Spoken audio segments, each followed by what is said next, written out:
मुलांची शिक्षण झालेलं पाहिजे.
शुभेच्छा प्रेम राहावा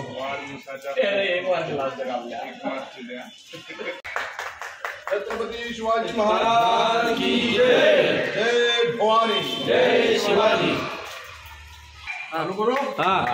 ओके. गणपती बाप्पा मोरया. बंद करा थोडा वेळ पाणी बंद करा.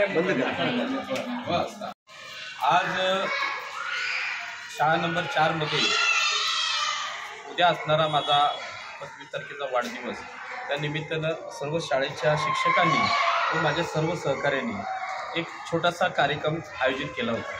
या कार्यक्रमामध्ये त्यांनी सर्वांनी माझ्या वाढदिवसाचा केक कापला. त्याचबरोबर या शाळेमध्ये बरेच दिवस एक काम रखडलं होतं, पाण्याचा प्रश्नाचं काम रखडलं होतं. पाणी कमी दाब असल्यामुळे वरती टाकीमध्ये चढत नसल्यामुळे, त्या पाण्यात नसल्यामुळे बऱ्याच प्रश्न उद्भवत होते या शाळेमध्ये.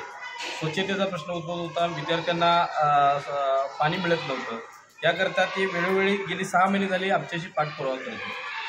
आज माझे सहकारी असणारे जे आमचे राठोड भाऊ आहेत आणि इतर सर्व सहकारी यांनी मनावर घेतलं आणि राठोड भाऊनी तिथं पाण्याची मोटरची जी मागणी होती ती माझ्या वाढदिवसानिमित्त मोटर तिथं बसवलेली आहे.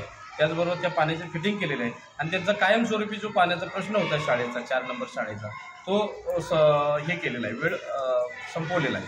त्यामुळे आमची सर्व सहकारी जे आहेत शिवसेनेची वेळोवेळी आपले वाढदिवस हे लोकांच्या हिताच्या दृष्टिकोनातून साजरे करतात.